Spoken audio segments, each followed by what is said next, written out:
یہ آپ ان ساروں کو, کیونکہ میں تو 26 سال پہلے ان کے خلاف جہاد شروع کی تھی. یاد رکھیں, لوگ میرا مذاق اڑاتے تھے کہ جس کو سیاست نہیں جانتا, وہ یہ کہتے تھے کہ آپ نے اگر نواز شریف کے خلاف کھڑے ہیں تو زرداری سے تو دوستی کر لیں. میں 26 سال پہلے کہتا تھا یہ دونوں چور ہیں. ہمیشہ میں نے کہا, کبھی اس چیز کے اوپر کمپرومائز نہیں کیا. میرا ہمیشہ تھا کہ ان دونوں کے انٹرسٹ ایک ہے. جیسے ہی ان کا پیسہ تھریٹن ہوگا یہ اکٹھے ہو جائیں گے. یہ جب ایک دوسرے کو کہتے ہیں نا کہ تم چور ہو, جو کہتے تھے, 2 دفعہ ان کی گورنمنٹ کرپشن پہ گئی 90 کی دہائی میں, تو ہمیشہ یہ ایک دوسرے کے اوپر سچ بولتے تھے کہ فلانا چور ہے, لیکن یہ صرف الیکشن میں جیتنے کے لیے کہتے تھے. ان کا چوری کا کوئی ایشو نہیں تھا کیونکہ دونوں چوری کر رہے تھے. تو میں نے جب پارٹی اپنی اناؤنس کی, میں نے پہلے دن سے کہا یہ دونوں چور ہیں, اور مجھے کبھی کوئی شک نہیں تھا کہ جب بھی یہ میں پاور میں آؤں گا یہ دونوں اکٹھے ہو جائیں گے. تو ان کا تو انٹرسٹ چوری کرنا اور چوری کو بچانا, NRO لینا, ان کا تو انٹرسٹ یہ ہے. اور ان کا سارا یہ ثابت ہوا. اس لیے ان کو ہر ادارہ جو ان کی چوری کو تھریٹن کرتا ہے اس کو کنٹرول کرنا ہے. لہٰذا ڈر ان کو فوج سے ہوتا ہے. فوج سے کیوں ڈر ہوتا ہے؟ کیونکہ ISI اور ملٹری انٹیلیجنس ان کے پاس رپورٹس ہوتی ہیں ان کی چوری کی, تو یہ ان کو کنٹرول کرنا چاہتے ہیں کہ وہ اگر آؤٹ آف کنٹرول ہو جائیں تو ان کی چوری سامنے آ جائے گی. 2 دفعہ ان کی گورنمنٹس گئی 90s میں چوری کے اوپر. جو خرم دستگیر نے بات کی کہ جی اپنا یہ آرمی چیف لے کے آئے گا, عمران خان کو کوئی ضرورت نہیں اپنے آرمی چیف رکھنے کی. مجھے کوئی اپنی چوری نہیں بچانی. مجھے تو جو میرٹ کے اوپر بہترین, کیونکہ ہم چاہتے ہیں کہ ہمارا فوج کا ادارہ مضبوط ہو. مضبوط تب ہوگا جب اب میریٹوکریسی ہو. تو ہمارا تو انٹرسٹ یہ ہے. تو یہ جو ان کی اپنے ذہن میں خوف آ گیا تھا کہ جناب میں وہ جنرل فیض کو لانا چاہتا ہوں, یہ ان کے خوف تھے. ان کے اوپر خوف طاری ہوا ہے, کیونکہ چوری, اتنی زیادہ چوری جب کر لیں, بلینز آف ڈالرز ان کے باہر پڑے, تو ان کو خوف ہے اس کا.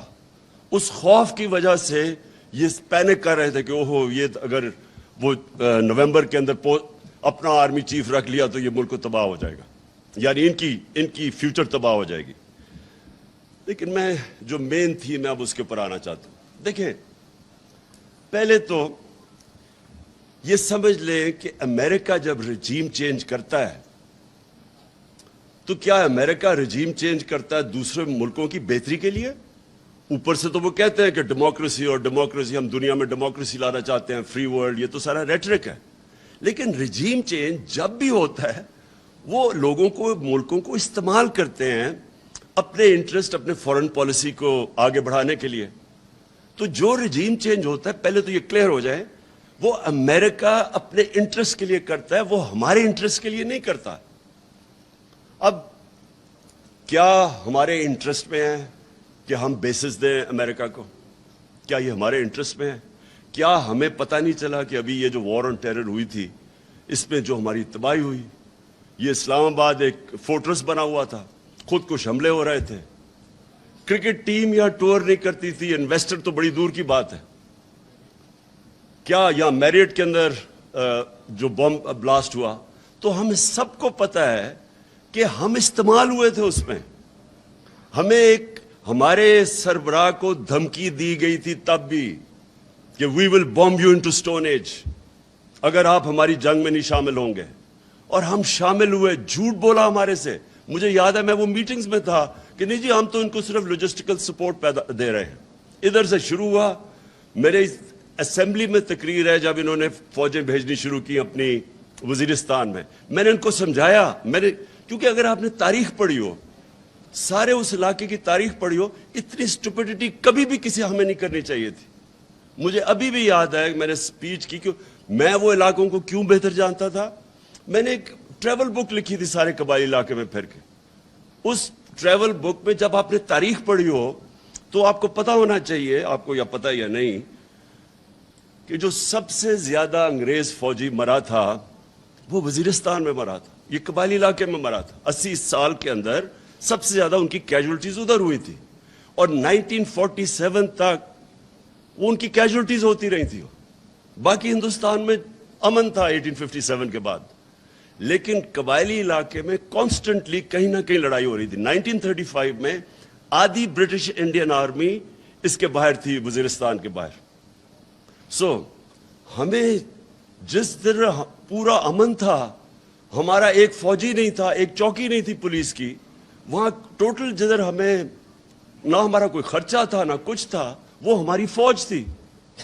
ہم نے اتنا بڑا ظلم کیا وہاں فوج بھجوا کے، اور مجھے ابھی بھی یاد ہے 2003-04 میں جب فوج بھجوائی امریکہ کے پریشر کے اوپر۔ پھر میں ذرا اب آپ کو ایک انسیڈنٹ بتاؤں، لوگوں کو تو پتہ نہیں تھا کیا ہوا وہاں، لوگوں کو تو وہی جو پیسہ چلا تھا ابھی رجیم چینج کے اوپر ہمارے پہ چلا، جو مصدق کے اوپر چلایا گیا، جب اس کو پہلے تو بدنام کرتے ہیں نا کسی کو، جب رجیم چینج کرنا ہو پہلے میڈیا پہ پیسہ چلتا ہے، تب بھی میڈیا پہ پیسہ چل رہا تھا۔ مجھے طالبان خان کہہ رہے تھے کہ یہ جی پرو ٹیررسٹ ہے، یہ اس کے خلاف ہے، یہ دہشت گردوں کے ساتھ ہے۔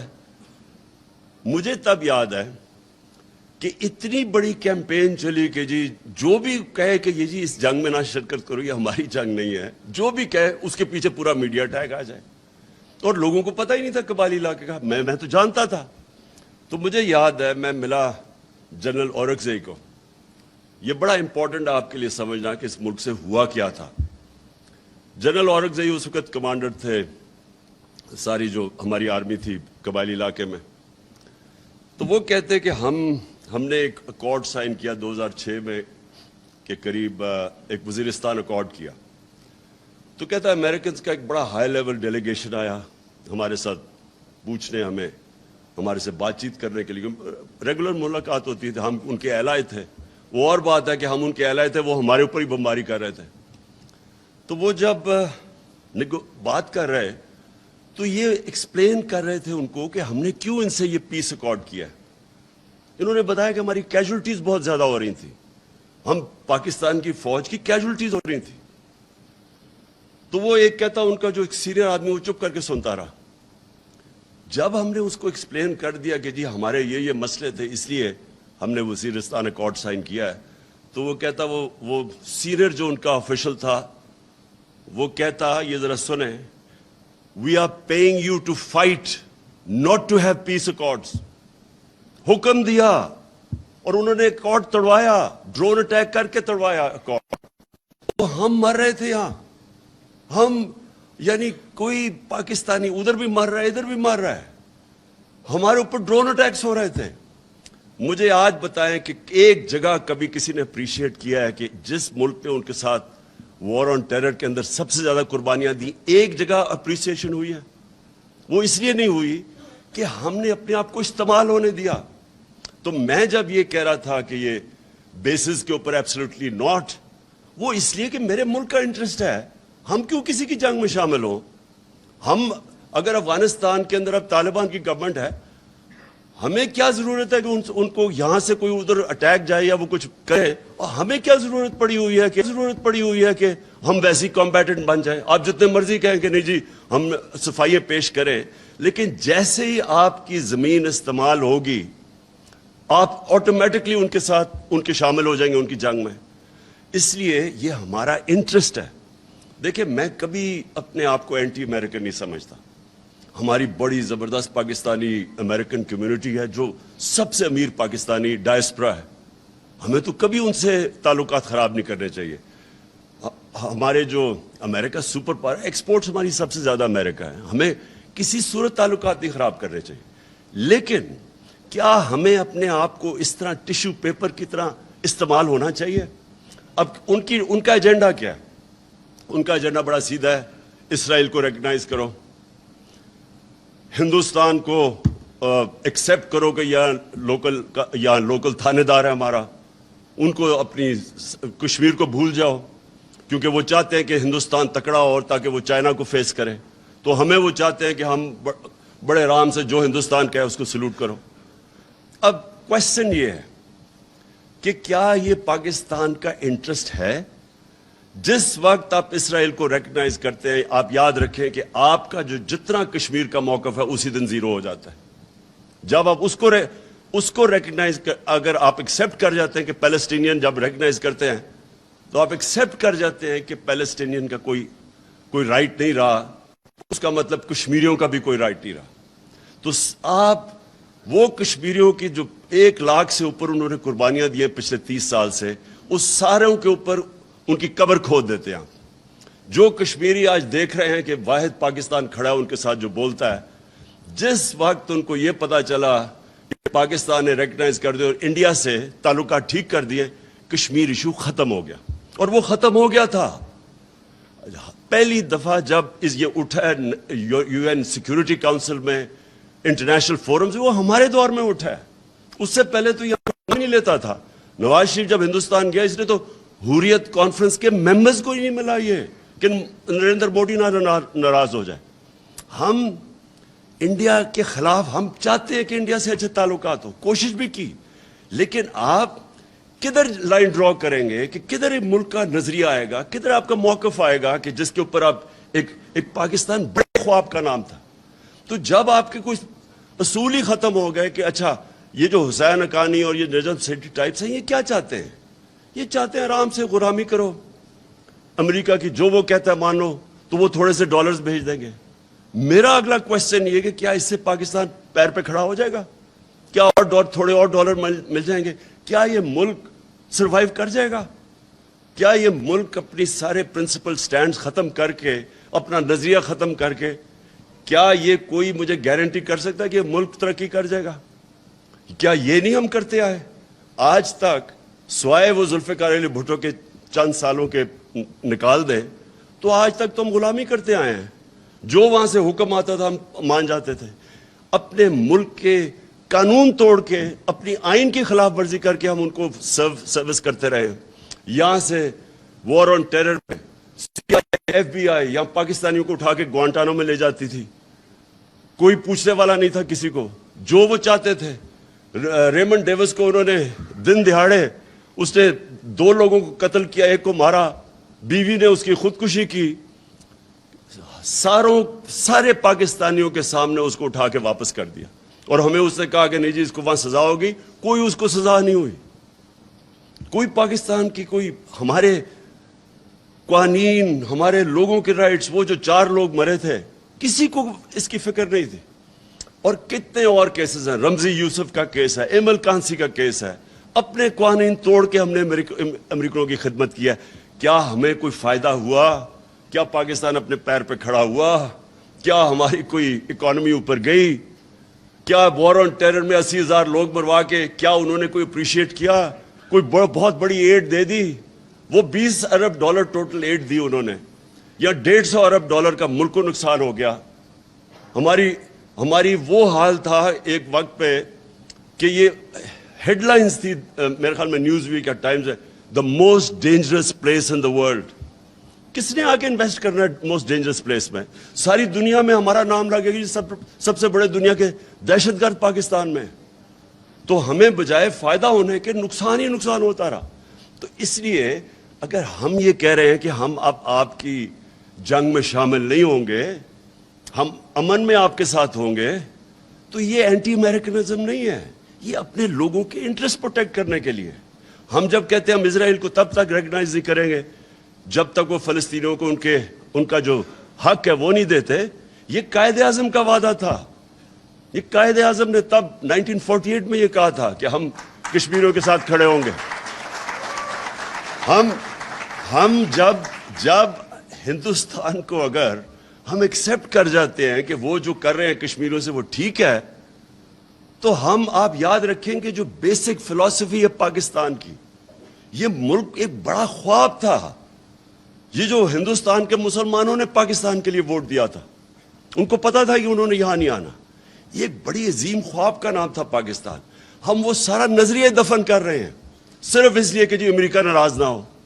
دیکھیں میرا اپنا اوپینین یہ ہے، کبھی بھی کوئی قوم کبھی بھی جوتے پالش کر کے چیری بلاسم بن کے آج تک قوم پراسپر نہیں کی. قومیں کھڑی ہوتی ہیں غیرت کے اوپر، نظریے کے اوپر کھڑی ہوتی ہے قوم. جو قوم بنتی بھی ہے وہ نظریے پہ بنتی ہے. وہ جوتے پالش کر کے کوئی قوم نہیں بنتی. آج یہ ہمیں یہ کہہ رہے ہیں کہ امریکہ کی ہر بات مان جاؤ, نہیں تو آپ جو ڈونلڈ لو نے کہا ہے اس نے, یعنی تکبر اس آدمی کا دیکھیں, اس کی جرت کیسے بڑھ گئی ہے کہنے کی. میں نے تو جب وہ سائفر دیکھا میں نے 10 دفعہ پڑھا کہ یہ واقعی کوئی اتنا بےہودہ آدمی ہے جو ایسی سٹیٹمنٹ دے سکتا ہے. میں نے سی این این میں کہا, سی این این کے انٹرویو میں میں نے کہا اس کو تو سزا بیڈ مینرز پہ دینی چاہیے کہ اس میں مینرز ہی نہیں ہے اس آدمی میں. تو یعنی کون سا ایک خوددار قوم کون ایکسپٹ کر سکتی ہے. اور ہم کیا سن رہے ہیں جی, وہ ایسے تو مراسلے آتے رہتے ہیں, پتہ نہیں کس کو آتے رہتے ہیں. میں نے تو پہلی دفعہ ایسا مراسلہ دیکھا تھا, اور یقین کرے آخری دفعہ ہوگا, کیونکہ کسی کی جرت نہیں ہوگی آگے سے اس طرح کا مراسلہ بھیجنے کے لیے پاکستان کو.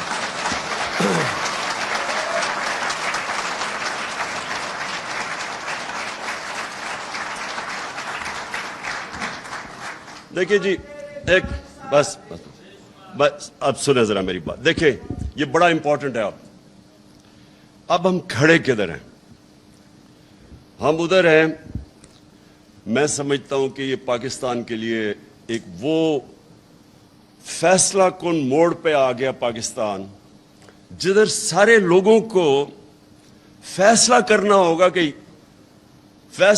ہوگا یا انہوں نے ایک راستہ لینا ہے پاکستان کی ایک خودداری کا, اور ایک مشکل راستہ ہے پاکستان کی حقیقی آزادی کا, یا ان چور ڈاکوؤں کو جو اوپر ہم.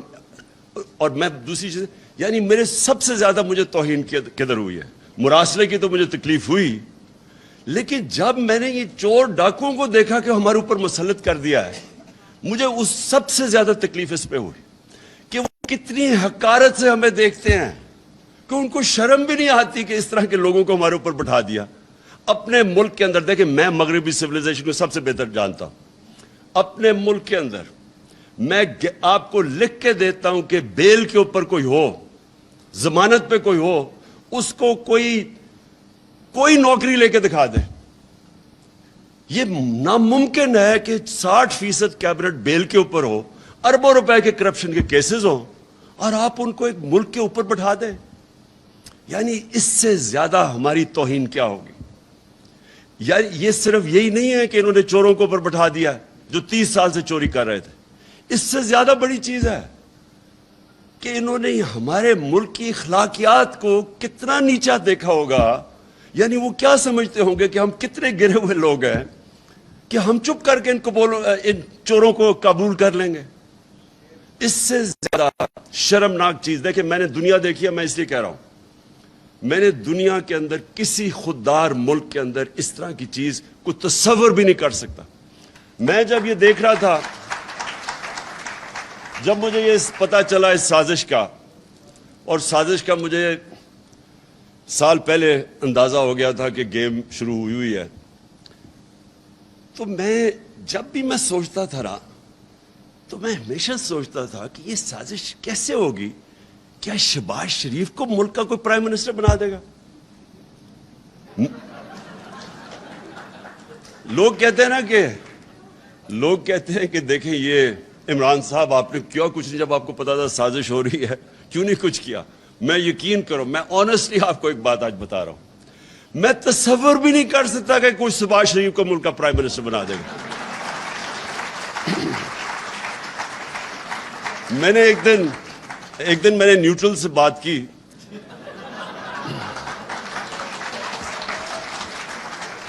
میں نے کہا اس کے اوپر 16 ارب روپے کے ایف آئی اے کا کیس ہے, 8 ارب روپے کا نیب میں کیس ہے اس کے اور اس کے بیٹوں کے اوپر, اور اتنے اوپن اینڈ شٹ کیس کسی کے نہیں ہیں, کسی کے ایسے کیس نہیں ہیں. آپ حیران ہو جائیں گے کہ اتنا بلیک اینڈ وائٹ. یعنی نواز شریف کا تو چلے پھر بھی اس نے اپنے نام پہ کچھ نہیں کیا, بیٹی کے نام پہ فلیٹس لیے, اس کا تو ڈائریکٹلی یہ اور اس کے بیٹے امپلیکیٹڈ ہے اس میں. اور کسی اور ملک میں 1 سال پہلے ان تینوں نے جیل میں ہونا تھا. یہاں میں سوچا, میں نے کہا یہ کوئی سوچ سکتا ہے کہ 16 ارب کے کیسز وہ اور 8 ارب کے نیب میں, اور ایسے کیسز. یعنی اتنا, وہ کہتے ہیں نا نقل میں بھی عقل چاہیے, اتنے بھونڈے طریقے سے انہوں نے چوری کی ہے کہ اس میں باچی کوئی نہیں سکتا. اگر کوئی عام آدمی ہوتا نا, آپ یقین کریں وہ 2 ہفتے میں یہاں اس ملک میں جیل میں ڈال دینا تھا اس کو. تو میں اس لیے وہ تیاری نہیں ہے, کچھ نہیں کیا. میں آخری منٹ تک سوچتا رہا کہ نہیں یہ نہیں ہو سکتا, کہ اس کو نہیں بنا سکتے. یہ کیوں فیصلہ کن وقت ہے؟ کیونکہ اب اس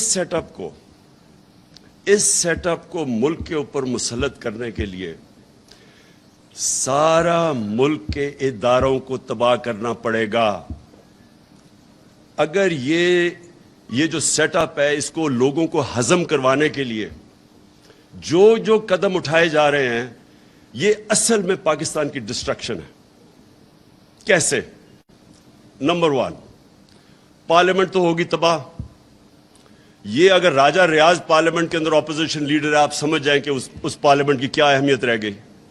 ابھی یہ بجٹ پاس ہو رہا ہے نا, وہ راجہ ریاض اگر اس کو اپوز کرے, آپ سمجھ جائیں کہ پارلیمنٹ کی تو ختم ہو گئی. ادھر جو پنجاب کے اندر مذاق ہو رہا ہے, جو پنجاب میں مذاق ہو رہا ہے, یہ جمہوریت کی توہین ہے.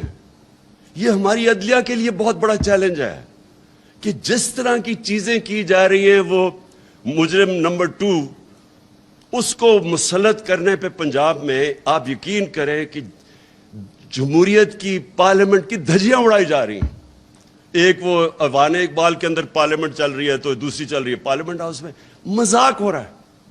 جو الیکشن کمیشن کر رہا ہے, جس طرح کا اس نے سمپل چیز تھی کہ جیسی وہ جو ریزرو سیٹس جاتی ہیں تو وہ ایک دم ریپلیس ہو جاتی ہیں, وہ الیکشن کمیشن جس طرح کوشش کر رہے ہیں انجینئر کرنے کے لیے حمزہ شریف کو بٹھانے کے لیے, ساری الیکشن کمیشن کی کریڈیبلٹی ختم ہو چکی ہے.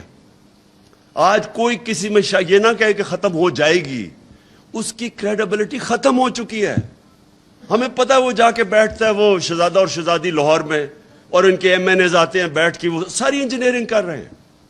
جو وہ اٹھایا ہوا ہے انہوں نے لاہور کے اندر, ایک بریگیڈیئر رانجھا ہوتے تھے جنہوں نے 2013 میں ساری انجینئرنگ کی تھی نون لیگ کے لیے. اور اب جو ہو رہا ہے, اس سے کیا ہو رہا ہے؟ اس سے نقصان صرف پاکستان کی جمہوریت کو ہو رہا ہے. جب آپ کی الیکشن کے اوپر اتنا بڑا کوشچن مارک آ جائے کہ جس طرح کی انجینئرنگ سے وہ آپ کوشش کر رہے ہیں 20 حلقے جتانے کے لیے ان کو, یا کسی طرح وہ حمزہ شہزادہ شریف بن جائے آ کے چیف منسٹر, یہ الیکشن کمیشن, جمہوریت کی تباہی, پاکستان کے جسٹس سسٹم کی تباہی, اور جو سب سے امپورٹنٹ چیز جس کی تباہی ہے, پاکستان کی مورالٹی کی, مورل سٹینڈرڈز کی. دیکھیں مورالٹی کے اوپر کھڑا ہوتا ہے ملک. پلیز ایک چیز یاد رکھیں, کیونکہ میں نے تو بڑا کلوزلی دیکھا ہوا ہے برطانیہ کا سسٹم اور جو پاکستان کا, کیونکہ میں تو 25-30 سال بیچ میں رہتا تھا کرکٹ کی وجہ سے. دیکھیں جو ملک کھڑا ہوتا ہے نا, وہ کھڑا ہی ہوتا ہے ایک چیز پہ, مورل ویلیوز پہ. نبی صلی اللہ علیہ وسلم نے جو مدینہ کی ریاست سیٹ اپ کی تھی, میں اس لیے لوگوں کو بار بار سمجھاتا ہوں کہ ہمارا جو ماڈل ہے وہ دنیا نے اڈاپٹ کیا ہوا ہے مدینہ کی ریاست کا. میں نے مدینہ کی ریاست کی اس لیے بات کہ وہ اصول جو انہوں نے سیٹ اپ کیے تھے مدینہ میں, وہ آج جو کامیاب ویسٹرن ڈیموکریسی ہے اس میں وہ اصول اڈاپٹ کیے ہوئے ہیں. جو امر بالمعروف ہے, اللہ کا حکم ہے کہ اچھائی کے ساتھ کھڑی ہو, وہ کیا ہے کہ معاشرہ برائی کو فائٹ کرتا ہے. اب آپ کے سامنے یہ تماشا ہو گیا ہے کہ لوگوں کو اوپر بٹھا دیا ہے. یہ معاشرے کے اوپر اللہ نے فرض کیا ہوا کہ آپ نے اس کے خلاف کھڑے ہونا ہے. یہ معاشرے کی ذمہ داری ہے, یہ عمران خان کی اکیلے کی ذمہ داری نہیں ہے, یہ میری پارٹی کی ذمہ داری نہیں ہے, یہ قوم کی ذمہ داری ہے. اللہ کا حکم ہے امر بالمعروف, سچائی اور حق کے ساتھ کھڑے ہو, برائی کے خلاف کھڑے ہو. اللہ نے آپ کو نیوٹرل رہنا کی اجازت نہیں دی, کوئی اجازت نہیں دی اس نے کہا سائیڈز لو. اور معاشرے کی جو بنیاد ہے وہ مورل سٹینڈرڈز پہ کھڑی ہوتی ہے. جرمنی جاپان کو بمباری مار کے انہوں نے تباہ کر دیا 1945 کے بعد. بلڈنگز نہیں کھڑی, تصویریں دیکھیں ذرا, ایک بلڈنگ نہیں نظر آتی کھڑی. وہ 10 سالوں میں دونوں ملک کھڑے ہو گئے, کیونکہ مورالٹی کے اوپر اور انصاف کو آپ بمباری سے نہیں ختم کر سکتے. جو قوم جس کی